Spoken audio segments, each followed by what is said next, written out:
Accélérer la relance économique post-Covid-19 et renforcer la résilience de l'économie africaine à travers la stratégie de la ZLECAf pour le secteur privé par le biais du plan de relance économique et de résilience de l'Afrique, tel est l'objectif du protocole d'accord signé entre le secrétaire de la zone de libre-échange continentale africaine et Equity Group en marge de la 41e session ordinaire du Conseil exécutif de l'Union africaine qui s'est tenue le 17 juin 2022 à Lusaka en Zambie.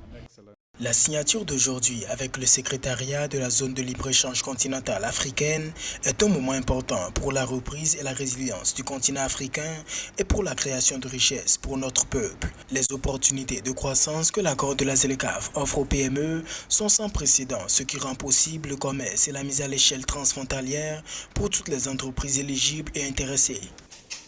Selon les termes de l'accord, 5 millions de PME africaines auront la possibilité d'accéder au plan de relance économique et de résilience du secteur privé doté d'un fonds de 6 milliards de dollars afin d'étendre leurs opérations dans les secteurs de l'agriculture, des industries extractives, de la logistique, du commerce, de la santé et de l'environnement. Une situation qui devrait entraîner la création de 25 millions d'emplois sur le continent. There is absolutely no reason, in my view,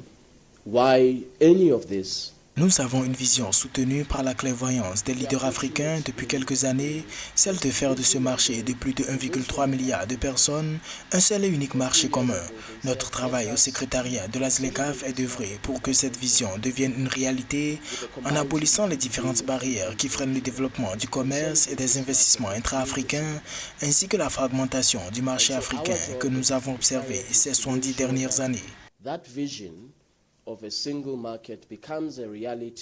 Active depuis janvier 2021, la zone de libre-échange continentale africaine couvre un marché de plus de 1,3 milliard de personnes et elle a pour objectif de stimuler le commerce intra-africain dans tous les secteurs de services de l'économie africaine.